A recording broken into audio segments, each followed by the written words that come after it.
program basically for women. Women can come, let themselves go, you know.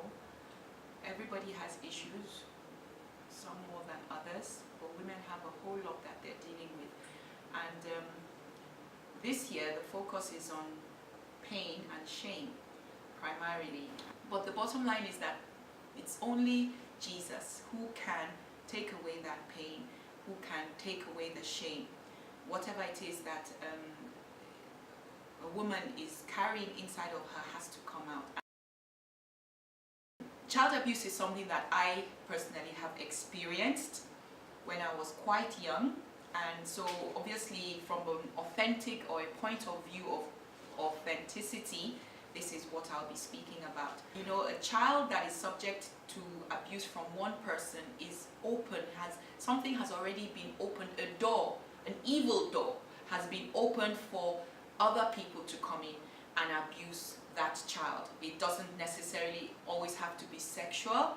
It's most of the time it is, you know, but it could also just, you know, be any form of abuse from relationships, in friendships, you know, in marital situations. You know, there's always going to be something because that person has become vulnerable, and an abuser actually knows who is vulnerable. So yeah, basically it will be my journey through it. It's not just a time where women will come and receive healing for whatever issue that they're dealing with, but it's also a time of intense worship. I do know that there are aspects of us, or there are parts of pain and shame that we may be carrying that can actually prevent us from worshiping God in the way that He wants us to worship Him. I'm saying this because it might be a blocker.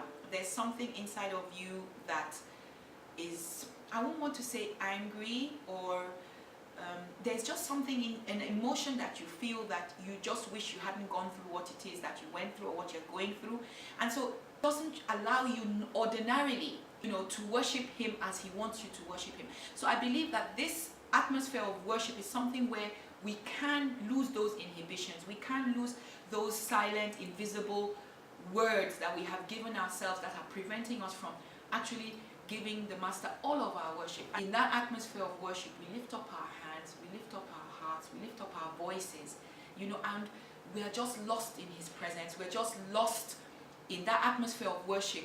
And I think that precludes, actually I won't say it precludes, it's part of the healing process, really.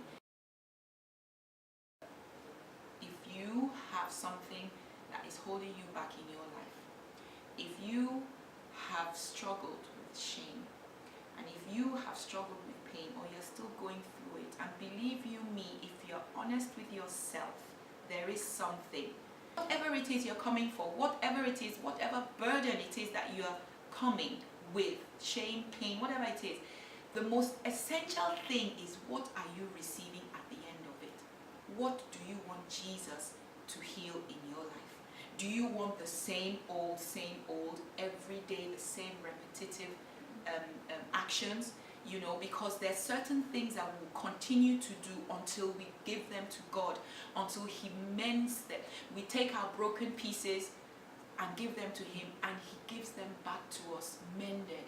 It doesn't really matter how far you have been living in this pain, living in this shame. This day, Alabaster Box 2016 is the day that you can let it all go. So yes, I would encourage everybody to come.